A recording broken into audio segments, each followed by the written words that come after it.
Olá, olá, 4 de agosto de 2021, confira as principais notícias desta quarta-feira. Comércio aposta em crescimento de mais de 30% nas vendas para o Dia dos Pais este ano. Em Caxias, sai o resultado da votação das 7 maravilhas do município. A Assembleia Legislativa retoma sessões presenciais. São Luís registra a segunda morte de criança de forma violenta em 2 dias. Sobre esse assunto, confira uma entrevista com o promotor da infância na capital, Márcio Tadeu Silva Marques. Fique ligado na TV Difusora, o Bom Dia está começando.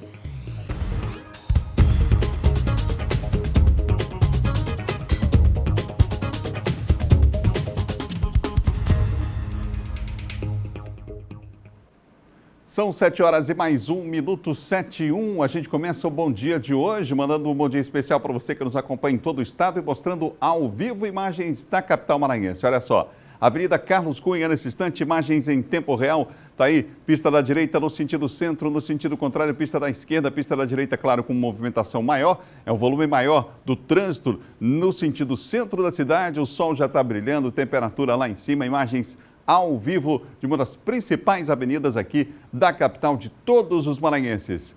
É assim que a gente começa o Bom Dia de hoje, quarta-feira que está chegando, e que bom saber que você está com a gente, você está ligado com a gente aqui na TV Difusora, viu? 7 horas e mais 1 minuto, nós vamos começar o giro com os nossos repórteres, daqui a pouco trazendo informação ao vivo da capital e também do interior do estado, para você que se liga com a gente aqui no Bom Dia Maranhão.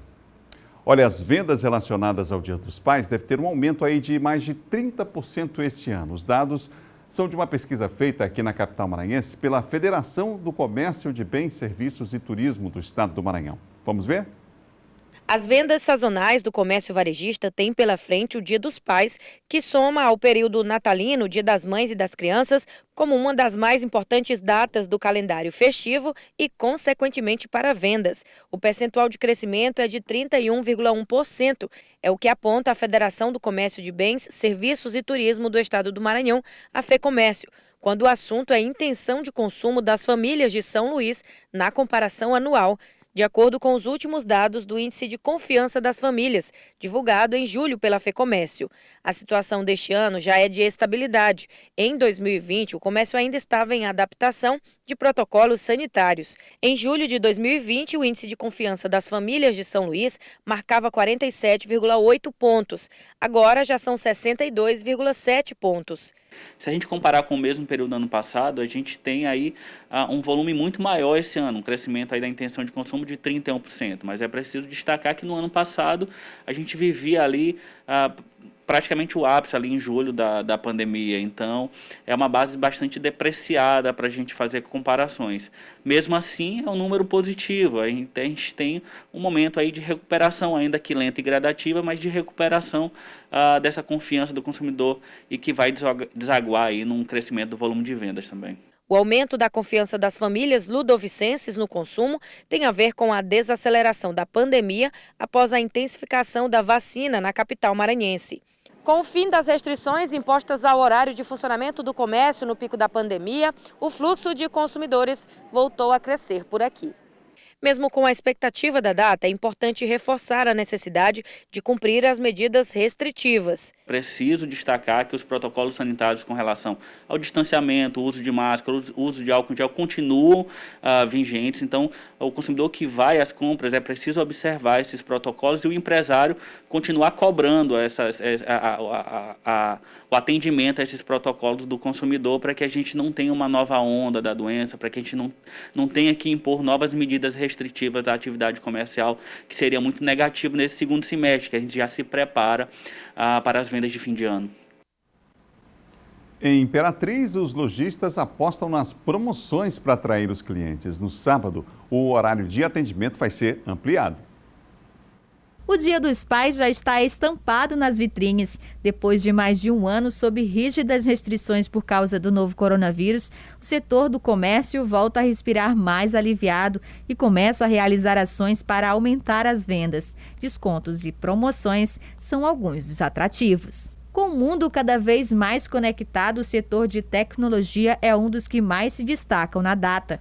Eletrônico em geral. Hoje o nosso foco maior é esse, a gente está investindo Estamos assim, o mercado está bem aquecido, aguardando os pais, a gente já está acreditando num resultado bem legal, bem positivo. Além da tecnologia, os setores de calçados e presentes personalizados são opções com muita saída. O presidente da Associação dos Lojistas do Calçadão ressalta que a data vem se tornando cada vez mais importante para o calendário comemorativo do varejo e tem um grande potencial de venda. A gente está com uma expectativa alta, né? Bem animado, né? Porque o comércio vem tendo esse fôlego, vem se recuperando a cada mês. E a gente já entra no mês de agosto aí com essa data comemorativa que é tão especial. E a gente está com a expectativa lá em cima. A gente espera um alto movimento aqui no Calçadão durante a semana e principalmente no sábado.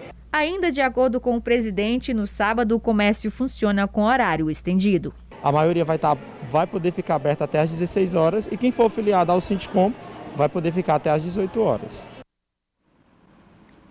São 7 horas e mais 6 minutos, 7 e 6, você ligado aqui na TV Difusora. Olha, enquanto as escolas da rede estadual, essas escolas, elas retomam as aulas esta semana, ainda no sistema híbrido, com aulas presenciais e virtuais, a rede de ensino de São Luís se prepara para a retomada na segunda quinzena deste mês. A gente ontem, inclusive, entrevistou ao vivo aqui o secretário municipal de Educação. O Sindicato dos Professores denuncia que faltam equipamentos para o ensino à distância e das 261 escolas do município. Segundo o sindicato, apenas 14 vão ter aulas presenciais. De retornar às salas de aula. A rede de ensino municipal teve neste ano o primeiro semestre com ensino remoto, que foi até o final de junho, com aulas online. Mas agora, no retorno, apenas 14 das 261 escolas municipais irão abrir as portas para ensino presencial em formato híbrido no dia 16. As escolas desse grupo inicial são consideradas pela gestão aptas física, tecnológica e sanitariamente para o retorno, que será gradual.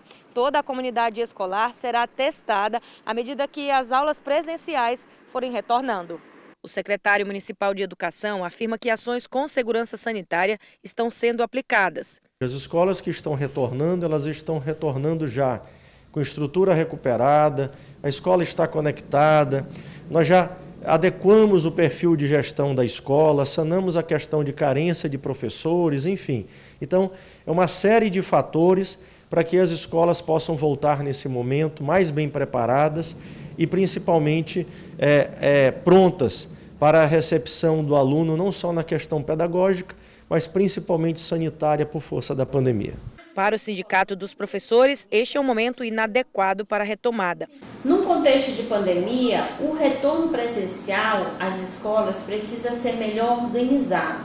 É necessário um planejamento macro envolvendo várias instâncias e a gente tem um cenário de 261 escolas que não teve durante todo esse período de pandemia em que as escolas estavam paradas realmente um investimento na melhoria das reformas das escolas. Tanto é que a gente tem 14 escolas para o retorno. O Ministério Público do Maranhão, por meio da 2ª Promotoria de Justiça, especializada na defesa da educação, emitiu uma recomendação para que a Secretaria Municipal de Educação de São Luís interdite a Unidade de Educação Básica Carlos Macieira, que fica no bairro de Fátima, não iniciando as aulas presenciais no dia 16 de agosto, conforme está previsto. O documento orienta ainda que a CEMED transfira a escola para outro imóvel mais adequado, ventilado e com mais espaço para os alunos, onde seja possível a implementação dos protocolos sanitários de prevenção contra a Covid-19. Segundo o Ministério Público, enquanto não for efetivada a interdição da unidade escolar e a sua instalação em local adequado, os alunos deverão permanecer em ensino remoto. São 7 horas 9 minutos, você ligado aqui na TV Difusora, acompanhando a nossa programação em todo o estado, hein? O Fórum Desembargador Sarney Costa já retomou o atendimento por 100% presencial ao público em geral. É para lá que a gente vai agora com Eduardo Ereceira, que tem mais informações para nós. Eduardo.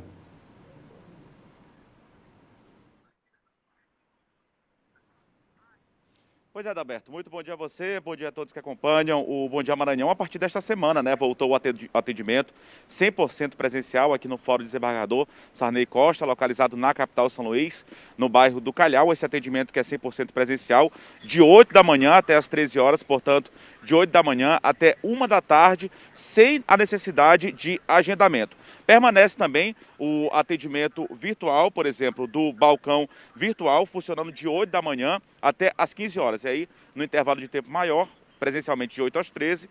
No balcão virtual, por exemplo, atendimento de forma remota de 8 às 15 horas, portanto, até às 3 horas da tarde, a exemplo do balcão virtual. Todas as varas e setores aqui do fórum possuem esse atendimento remoto, com telefones, e-mails, aplicativos aí de mensagens como WhatsApp e Telegram. Enfim, as pessoas podem ainda fazer esse contato de forma remota. A gente chegou bem cedinho aqui ao Fórum Desembargador Sarney Costa, onde a gente se encontra aqui bem à frente. Algumas pessoas, inclusive, já entraram aqui, provavelmente servidores, já que o atendimento terá início só a partir das 8 horas da manhã.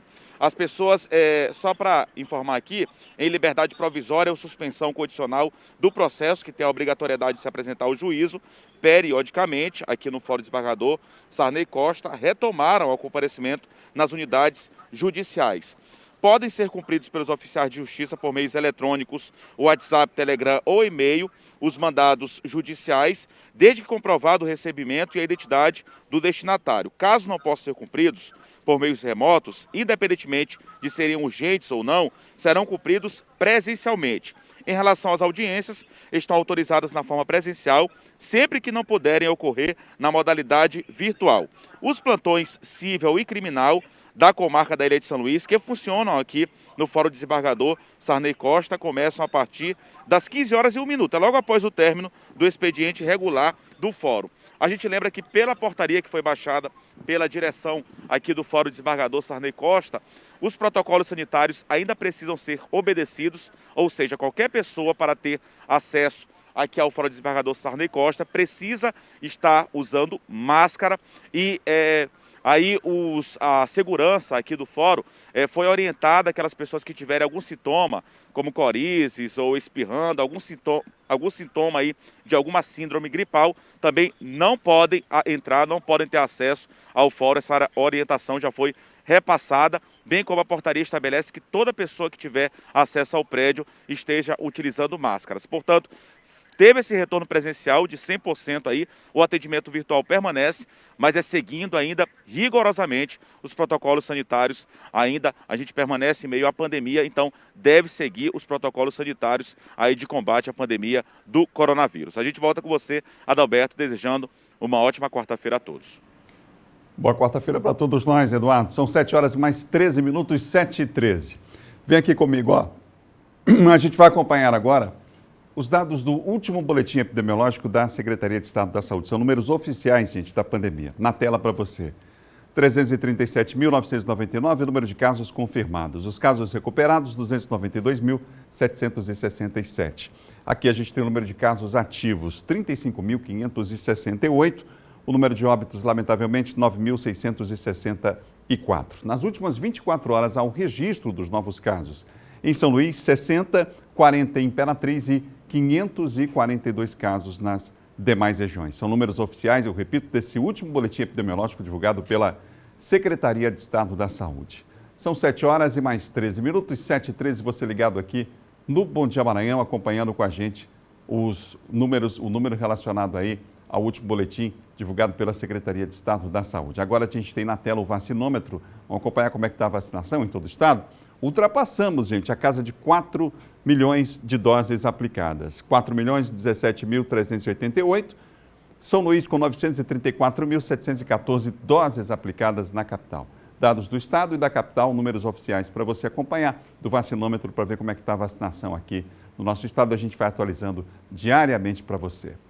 Vem comigo aqui, ó. São 7 horas e mais 14 minutos. Um ótimo dia a todos, até às 8 horas da manhã. A informação não para aqui no Bom Dia, no nosso Bom Dia Maranhão, ao vivo para todo o estado.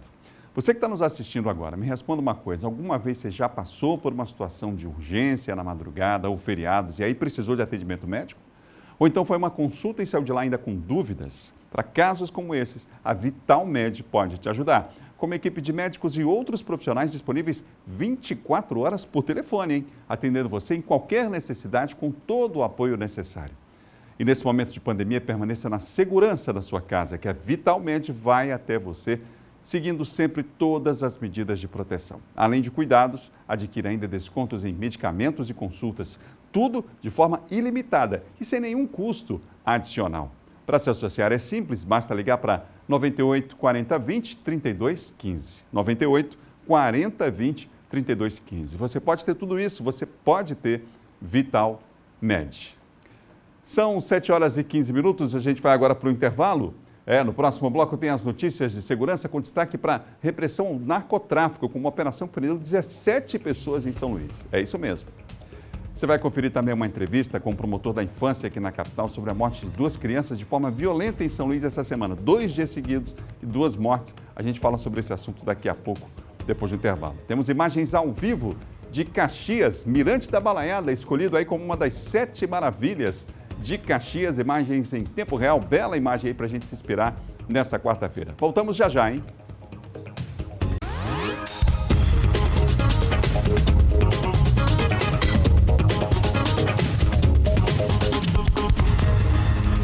São 7 horas e 19 minutos, de volta ao Bom Dia Maranhão ao vivo para todo o estado e a gente, inclusive, você que está nas redes sociais acompanhando a nossa programação, já desejamos aqui para você um ótimo dia. Vai lá no nosso Facebook, o Instagram, a gente transmite ao vivo aqui, você cria uma sala, inclusive, de vídeo com os amigos aí no Facebook para compartilhar informação, nunca é demais, pela manhã cedo, pega bem, né? Que bom que você escolheu para tomar o café da manhã com as principais notícias do dia aqui, a TV Difusora.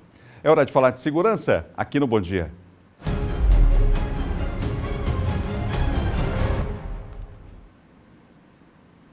Aqui no estúdio comigo, Eduardo Bueno. Bom dia, Bueno. Oi, Adalberto. Bom dia para você, bom dia a todos. Bueno, operação grande essa aí da Superintendência de Repressão ao Narcotráfico. 17 pessoas na capital? Não só na capital, viu, Adalberto? Também teve pessoas presas na cidade de Pinheiro e Bacabeiro. O que acontece? Essa quadrilha era comandada por detentos do Complexo Penitenciário São Luís. Eles é que comandavam o tráfico de drogas, principalmente na cidade de Pinheiro. Mandavam assassinar, mandavam traficar, enfim, tudo que não presta eles faziam de dentro do sistema prisional. A polícia ficou sabendo e agora eles vão ter que responder por esse crime, pelo crime de organização criminosa, fora os crimes que eles já estavam respondendo. Além deles, 7 comandantes, que eles chamam de torres da facção criminosa, outras 10 pessoas foram presas. Mas o que chamou a atenção também, Adalberto, dessa operação da Polícia Civil da Senarc, foi justamente os policiais encontrarem celulares que estavam enrolados em espumas. Esses aparelhos seriam atirados por cima do muro da penitenciária. Então, eles já estavam preparados ali para não quebrar, para não ter problema. Para não ter problema nenhum. Protegidos. Protegidos, né? Então, eles iam se aproximar ali pelo entorno da penitenciária de Pedrinhas, iam jogar por cima do muro e aí o detento já estava sabendo o local que ia cair, ia lá, ia buscar. Então, foi apreendido esses celulares, também foi apreendida uma submetralhadora, uma arma de grosso calibre, que estava sendo usada em crimes lá na região da Baixada Maranhense. Ou seja, os celulares protegidos, a sociedade... Nada, né? Nada. Um corpo de homem foi encontrado na região do Anel Viário. O que será que aconteceu?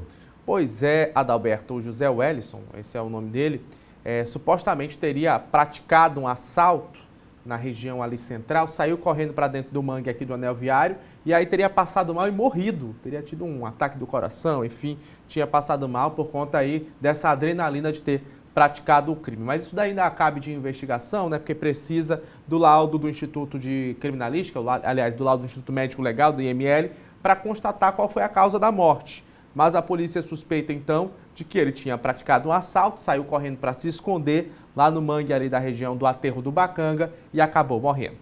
Vamos acompanhar. Obrigado, Bueno. Até amanhã. Tchau, tchau, gente. Até amanhã. 7 horas e 22 minutos. Eduardo Bueno com a gente falando de segurança aqui no Bom Dia. Você acompanhando em todo o estado a nossa programação. Olha, a gente falou aqui ontem, inclusive com o Bueno, sobre uma criança de 6 anos que morreu em São Luís depois de ser vítima de maus tratos aqui na capital, não é? Infelizmente, no segundo dia seguido, ou seja, né, na sequência aí, a gente fala sobre uma tragédia envolvendo outra criança. Um menino de 7 anos morreu carbonizado em São Luís depois de ser deixado sozinho pela mãe e pelo padrasto na madrugada. A dupla tinha saído e aí deixou a criança sozinha. A gente vai ver agora na reportagem. O incêndio foi registrado na madrugada desta terça-feira na cidade operária em São Luís. As chamas destruíram tudo: cama, guarda-roupa, ventilador, documentos que agora viraram entulho. Dentro da kitnet estava Enzo Gabriel Silva Soares, de 7 anos, que morreu carbonizado. Ele morava com a mãe e com o padrasto, que não estavam no local na hora do acidente. Segundo testemunhas, o casal saiu daqui para uma festa por volta de meia-noite. Eles deixaram o Enzo trancado aqui na kitnet sozinho.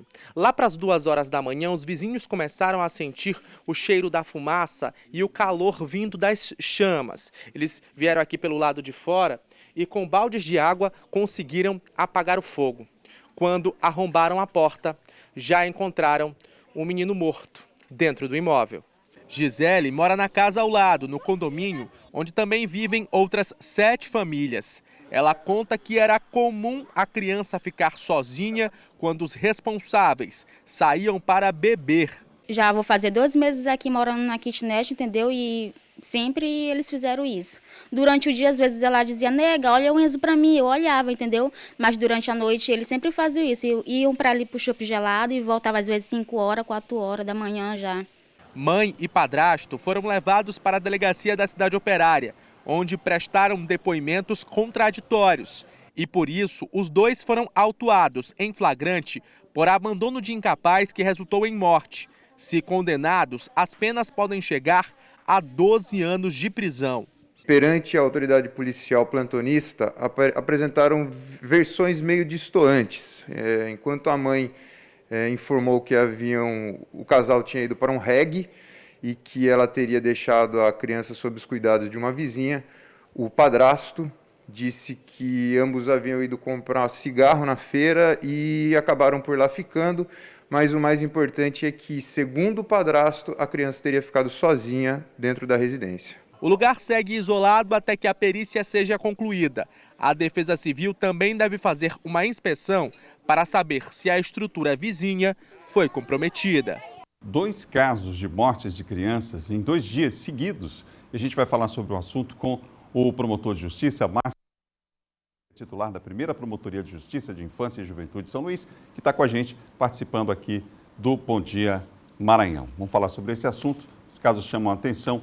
Doutor Márcio, bom dia. Esse último caso aí, a gente, na reportagem que o senhor acompanhou, os responsáveis teriam deixado, e aí houve uma justificativa, que teriam saído para uma festa ou para comprar algo. Independente dessa justificativa, ou seja, é preciso que se tenha cuidado em relação a esses casos e as crianças têm o direito, a gente está falando de direito, né, das crianças aqui, e da não observância em relação a esse aspecto por parte dos seus responsáveis, né? Situação grave, não? Bom dia. A gente viu a reportagem e a situação, e aí as pessoas perguntam, mas é exatamente a motivação, é o motivo, aquilo que fez os responsáveis deixarem a criança que faz diferença em relação a responder por esse ato? Não, né? Bom dia. A questão principal é a capacidade protetiva da família em relação aos seus filhos. Toda criança tem direito à proteção integral.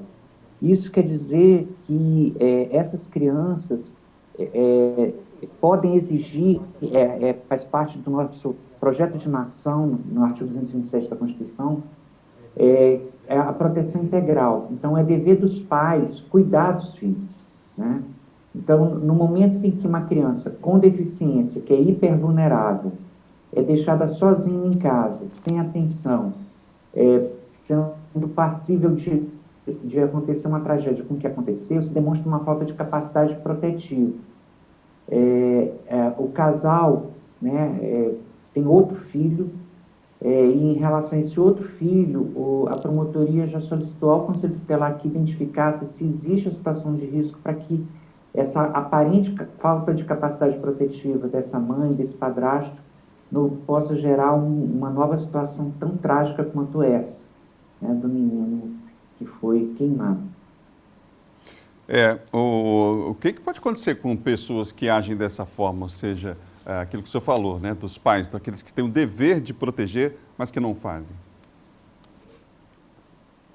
Quando é relacionado à questão dos próprios genitores ou dos cuidadores, isso pode implicar em uma afetação do poder familiar, ou seja, da autoridade pai ou mãe. Esse poder de pai ou mãe, ele pode ser, pela justiça, suspenso ou até mesmo perdido, destituído dentro de um processo em que tem ampla defesa e contraditório. É lógico que essa é uma medida extrema, porque a família é também nos termos da Constituição no 226 o local de proteção e de cuidado preferencial para essas crianças, é um direito fundamental, o direito à convivência familiar. E o papel do sistema de garantia de direito, da política de atendimento, é tentar empoderar a família, né, dentro da lógica, da diretriz da própria Convenção da ONU sobre os Direitos da Criança e do Adolescente. Por isso que nós temos as políticas de proteção social, de resgate dos vínculos familiares. Mas quando isso não é possível, uma das medidas que pode ser tomada é do afastamento do agressor, do violador da casa comum, ou, quando isso não é suficiente, a mudança da guarda dessa criança ou desse grupo de irmãos, preferencialmente para a família extensa, né, para o outro genitor, para a família extensa, tios, avós, primos, irmãos mais velhos. E, em último caso, como exceção, o acolhimento, preferindo-se sempre o acolhimento familiar, família acolhedora, ou acolhimento institucional, nos abrigos, casas-lares ou casas de passagem. De toda maneira, o que tem que se garantir é que essa criança ou adolescente ela não tenha violação ou ameaça de violação de direitos da criança, dos seus direitos, né, que são estabelecidos constitucionalmente. No caso específico, o que se começa a perceber é que essa conduta, inclusive pela declaração da vizinha, que acabou de ser ouvida por nós, é que era uma conduta repetida, né? De deixar essa criança, volto a insistir, com deficiência, portanto hipervulnerável, na forma da Lei Brasileira de Inclusão, sem cuidado de pessoa adulta, né? Então, além da questão da responsabilidade criminal, que a delegacia está concluindo o inquérito, isso vai ser submetido depois à instância criminal, aos colegas promotores de crimes contra a criança e adolescente e a nona vara criminal, nós temos também que resguardar para a criança que ainda sobreviveu, né, que ela não venha a ser alvo dessa aparente desídia, dessa aparente demissão desse dever de cuidado, né, dessa capacidade protetiva que aqui a gente pode questionar. Então, em uma ação articulada com o Conselho Tutelar, nós vamos identificar se existe essa situação de risco para esse filho sobrevivente e, havendo, vamos ouvir o Conselho Tutelar e, se for necessário, ajuizar as ações cabíveis para a proteção desse irmão que sobreviveu. Promotor, tem um outro caso aqui que chama a atenção de uma criança de 6 anos, né? Foi essa semana também, a acusação aqui, a suspeita é de maus tratos, homicídio, tortura de uma menina de 6 anos. E aí a gente observa nesse caso aqui também a importância dos profissionais de saúde identificarem esses sinais de violência, não é? Foi o que aconteceu, por exemplo, com a menina Elaine Eloar. Perfeito. O Estatuto da Criança e do Adolescente, ele reconhece o dever de todos nós, como sociedade, como família, como poder público, de estarmos atentos e capacitados para compreendermos e identificarmos esses sinais de violência. Mas, principalmente com relação aos profissionais de educação e da saúde, um reforço nessa responsabilidade. E a postura do médico que assistiu esse caso foi uma postura exemplar, uma postura adequada dentro da lei e que não fere a questão da ética médica, muito ao contrário, né, garante, até dentro dos critérios de bioética, a segurança do paciente. No caso específico, essa identificação da distância entre as lesões identificadas durante o atendimento no hospital e aquele fato relatado foram suficientes para acionamento do sistema de garantia de direito, no caso, a polícia. E é isso que basta, né? O profissional de medicina, de saúde, o professor, o profissional de educação, o cidadão que tem a suspeita da prática de violência contra a criança, ele não precisa ter a certeza dessa suspeita, né? Se ele tem essa suspeita, é seu dever legal fazer essa comunicação ao Conselho Tutelar, que é a porta de entrada do sistema de garantias, ou se for uma situação de mais urgência, que há necessidade da responsabilização penal imediata, a polícia, né? Como é no caso que nós estamos comentando, como foi no caso que estamos comentando. Tá certo. Isso não implica em qualquer forma de responsabilidade, é um dever legal, muito ao contrário, a omissão nessa comunicação é que pode gerar não só a falta ética perante os conselhos profissionais, mas também a questão da multa prevista no Estatuto da Criança e do Adolescente. E no caso específico, embora a gente perceba que houve uma ação imediata, né, do sistema de garantias pelo SUS, né, pela ação do médico, da equipe do hospital, é preciso que a gente perceba que esse tipo de violência, em regra, ela não acontece por acaso, de imediato, né? É muito provável que outros episódios anteriores tenham acontecido, né? E que talvez não tenham sido identificados. Para chegar a esse ponto, né? Dessa percepção. Tá certo. Muito obrigado. Conversei aqui com o promotor Márcio Tadeu Marques, titular da primeira promotoria de Justiça, Infância, Juventude e Juventude de São Luís. Muito obrigado pela entrevista aqui no Bom Dia. Eu que agradeço. Bom dia. Lembrando que nesse caso que a gente citou por último, a denúncia foi feita pela equipe médica do Socorrão 1, hospital onde a criança foi levada. A importância, né, gente, desses profissionais da área da saúde, da educação, de estarem atentos e denunciarem casos, por exemplo, como esse, lamentavelmente, ocorrido. São 2 casos de violência contra crianças, 2 dias seguidos aqui na capital maranhense. Vamos trabalhar para mudar essa realidade e todos nós podemos denunciar, inclusive, né, e não ficar calados diante de qualquer situação como essa. São 7h35 agora. Confira o nosso giro de notícias. O vagão foi instalado na área externa do museu, prédio da antiga Refesa, e vai ser totalmente restaurado pela mineradora até abrir as portas ao público em dezembro. A Agência Nacional de Vigilância Sanitária, Anvisa, autorizou a realização de pesquisas clínicas para avaliar a eficácia de um medicamento para o tratamento de pneumonia associada à Covid-19.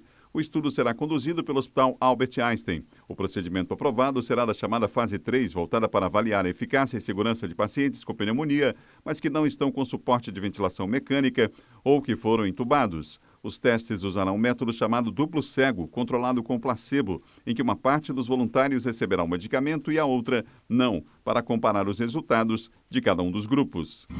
O trabalho remoto dos servidores públicos federais durante a pandemia da Covid-19 gerou economia de R$ 1,4 bilhão. Os dados são da Secretaria Especial de Desburocratização, Gestão e Governo Digital do Ministério da Economia. O levantamento considerou a redução de gastos de custeio de março de 2020 a junho de 2021.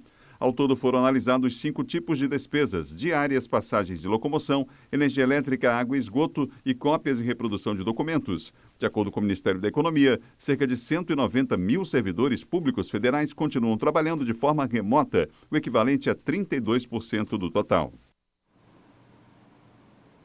Ao vivo para todo o estado, o Bom Dia Maranhão com as principais notícias desta quarta-feira. A gente vai agora à Imperatriz, na segunda maior cidade do estado, com o Emerson Pinto.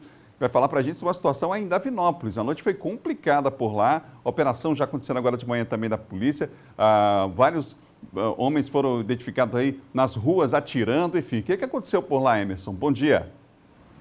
Olá, Adalberto, bom dia a você que acompanha a nossa programação em todo o estado do Maranhão, no nosso vizinho estado do Tocantins, na cidade de Davinópolis, onde ontem foi uma noite bastante movimentada, inclusive agora há pouco, minutos antes de a gente entrar aqui ao vivo na nossa participação, eu conversava por telefone com o sargento Oswaldino, que comanda o destacamento e também ontem era coordenador de policiamento na noite de ontem, quando aconteceu esta situação, onde, segundo a Polícia Militar, vários homens chegaram em pelo menos 2 veículos em uma determinada área, lá na Vila Santa Lúcia, que é um dos bairros ali na entrada de Davinópolis. Quem sai de Imperatriz para Davinópolis está em torno aí de 14 quilômetros e o bairro Santa Lúcia é um bairro que fica logo na entrada. E em um determinado endereço, vários homens chegaram em 2 veículos, pelo menos efetuaram vários disparos de arma de fogo, rodeando ali, né, nas imediações daquela casa, né, transitando ali em frente a uma residência, passando na frente e efetuando vários disparos de arma de fogo.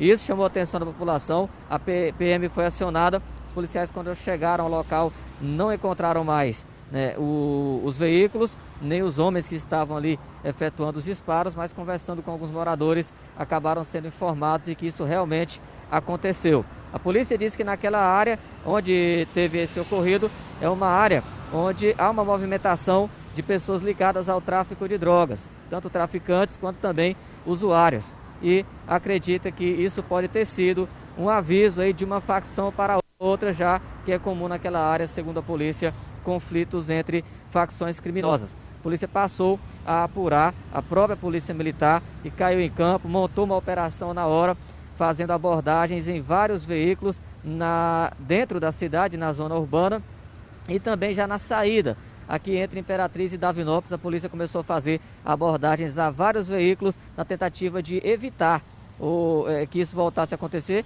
e principalmente na tentativa de encontrar os responsáveis por estes disparos, né? Foi durante toda o restante da noite, entrou pela madrugada esta operação, e agora pela manhã, como eu falei agora há pouco, fiz contato com o sargento Oswaldino e ele informou de que a polícia continuou durante um bom tempo com esse trabalho, com esta operação, e vai reforçar, inclusive, as rondas, o policiamento na área onde aconteceu esta situação e também em toda a cidade, né? Porque foi uma noite realmente bem movimentada. Os moradores das proximidades do local onde teve esta ocorrência ficaram bastante assustados com o que viram e com o que ouviram, que foram vários disparos de arma de fogo. Adalberto, ontem nós comentamos aqui sobre a previsão para a retomada da vacina em primeira dose aqui na cidade de Imperatriz. A Prefeitura Municipal informou na segunda-feira que ontem, né, tinha a previsão dessa retomada. Falamos aqui sobre isso. Acabou não acontecendo, segundo a própria Secretaria Municipal de Saúde. As doses previstas para chegar ontem ainda, para retomar essa vacina, ontem ou talvez hoje, acabou que essas doses atrasaram, não chegaram em Imperatriz, e há, portanto, uma nova previsão de retomada da vacina contra a Covid-19 em primeira dose para amanhã. E pede, inclusive, que todas as pessoas que estão aí nessa expectativa fiquem atentas ao site da Prefeitura, às redes sociais da Prefeitura de Imperatriz, para saber mais sobre este assunto. Hoje, portanto, somente segunda dose nos pontos que já são conhecidos aqui da cidade de Imperatriz. Adalberto. Obrigado, Emerson, pelas informações, ao vivo, direto de Imperatriz. São 7h40, 7h40. No próximo bloco, a Assembleia Legislativa retoma sessões presenciais. E mais, ex-prefeito Edivaldo Holanda se filia hoje ao PSD, assunto para John Coutrinho, no quadro de política que vem aí depois do intervalo. A gente volta já, um instante só.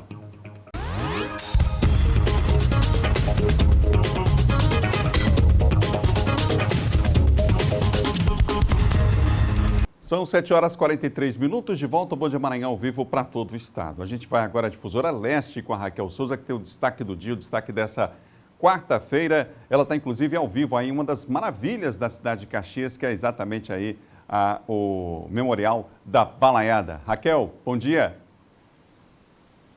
Bom dia, Adalberto. Bom dia a todos que acompanham a gente no Bom Dia Maranhão. Bom, e a gente traz como destaque hoje a prisão de um casal e mais um homem de 32 anos de idade. Essa prisão foi feita pela Delegacia de Homicídios e Proteção à Pessoa, Grupo de Pronto Emprego, Delegacia Regional de Caxias e Delegacia de Combate e Repressão ao Narcotráfico, além de outros órgãos da Polícia Civil. Esse casal e esse homem foram presos por suspeitos de tráfico de drogas na Vila São José. E com esse grupo foi encontrado porções de cocaína, também porções de maconha, R$ 2.676 em dinheiro, armas, drogas como cocaína, né, que já falei, maconha, além de uma motocicleta e 2 armas de fogo. Lembrando que o grupo foi autuado em flagrante por crime de tráfico de drogas e corrupção de menores. Um outro destaque que a gente traz hoje também é sobre uma tentativa de homicídio ocorrida ontem à noite na Avenida Senador Clodomir Cardoso, no bairro Volta Redonda, aqui em Caxias, por volta de 10 da noite. Na ocasião, 2 rapazes em uma motocicleta perseguiam outros 2 rapazes também em uma motocicleta. Foram efetuados 3 tiros, um dos disparos atingiu as costas do que estava na garupa.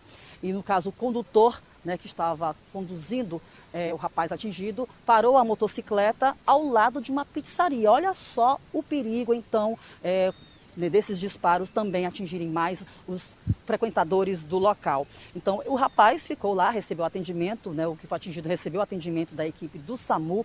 Não se sabe até o momento se foi uma tentativa de homicídio ou, na verdade, um acerto de contas ou tentativa de assalto. A Polícia Civil de Caxias, bem como a Polícia Militar de Caxias, estão investigando sobre o caso e a gente traz informações na nossa programação atualizada sobre esse assunto, Adalberto. Obrigado, Raquel. Fazer mais vezes aí os vivos aí do Mirante da Baleada, um espaço realmente muito bonito. Obrigado, um ótimo dia a todos aí em Caxias, local lindo, viu? Verdade. E o Memorial da Baleada, claro, tem um aspecto histórico importante, vale a pena você visitar também se você não conhece. São 7h46. Deputados estaduais retomaram as atividades de forma presencial após o recesso parlamentar e a gente acompanhou essa sessão. Entre um discurso e outro, higienização e medição de temperatura constante entre os parlamentares. É a primeira vez em pouco mais de um ano que a sessão ocorre de forma presencial. Mesmo com a retomada das atividades presenciais, nem todos os deputados precisam ir até as sessões. Os que preferirem podem continuar participando de forma remota.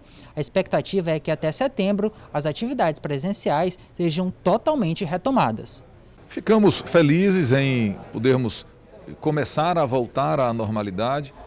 Nós estávamos tendo 2 sessões por semana no regime híbrido. Agora passaremos a ter as terças, quartas e quintas, a sessão completa com todos os expedientes. Retomamos o expediente presencial. Ainda não abrimos a Assembleia para visitação, a não ser que sejam programadas. Todos os funcionários da casa também retornaram às atividades presenciais, exceto mulheres grávidas. Na ordem do dia foram debatidos 2 projetos de lei.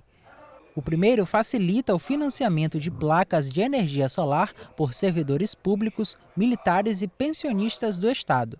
O segundo trata sobre a proibição na exclusividade da venda de materiais de educação por estabelecimentos de ensino. Nós vamos, claro, continuar produzindo muito aqui, com a discussão política de sempre, apreciando projetos de lei importantes para o Maranhão e cumprindo com o nosso dever constitucional de fiscalizar as ações do Poder Executivo. A gente continua falando de política, agora com a participação de John Coutrin.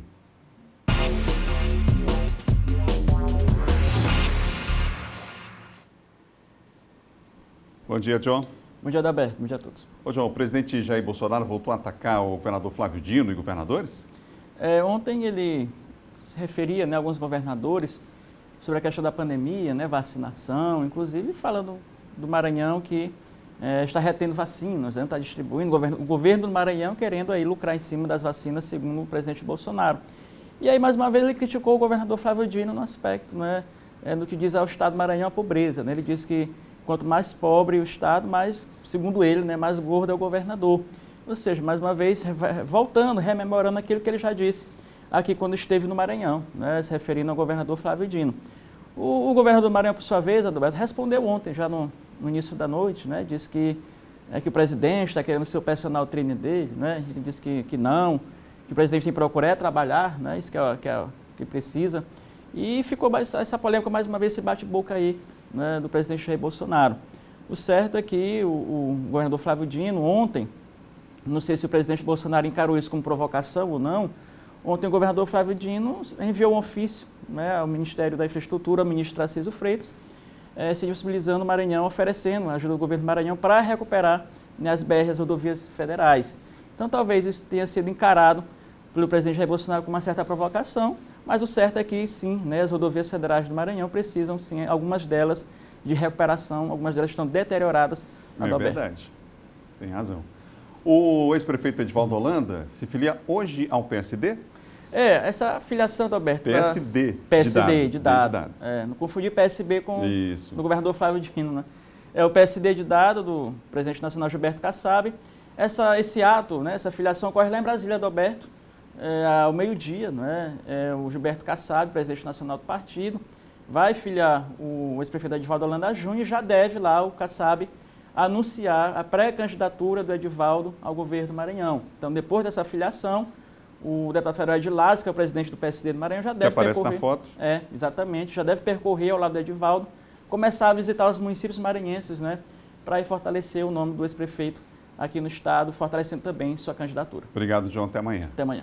João Coutrinho falou de política com a gente. Agora a gente vai mostrar as maravilhas da cidade de Caxias. Saiu o resultado, vamos ver. 7 maravilhas escolhidas por meio de votação popular.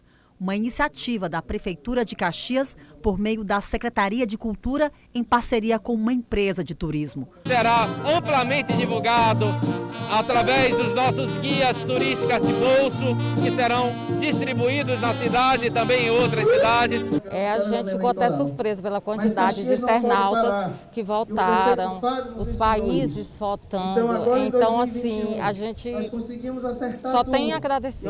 Olha, a gente fica encantado com o resultado e para a gente é gratificante, porque essa gente que já trabalha divulgando a cidade através das imagens, isso aqui para a gente é uma consolidação de um trabalho já plantado há muito tempo. O concurso cultural contou com 51.597 votantes.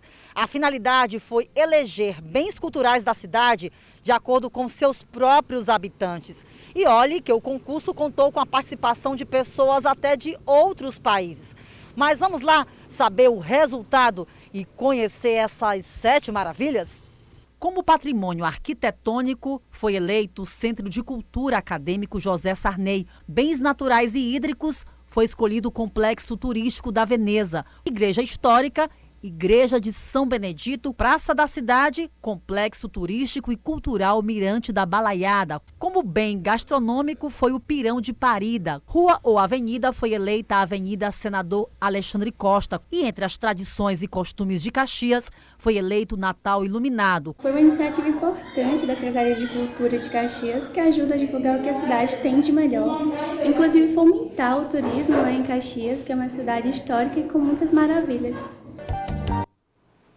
Até amanhã.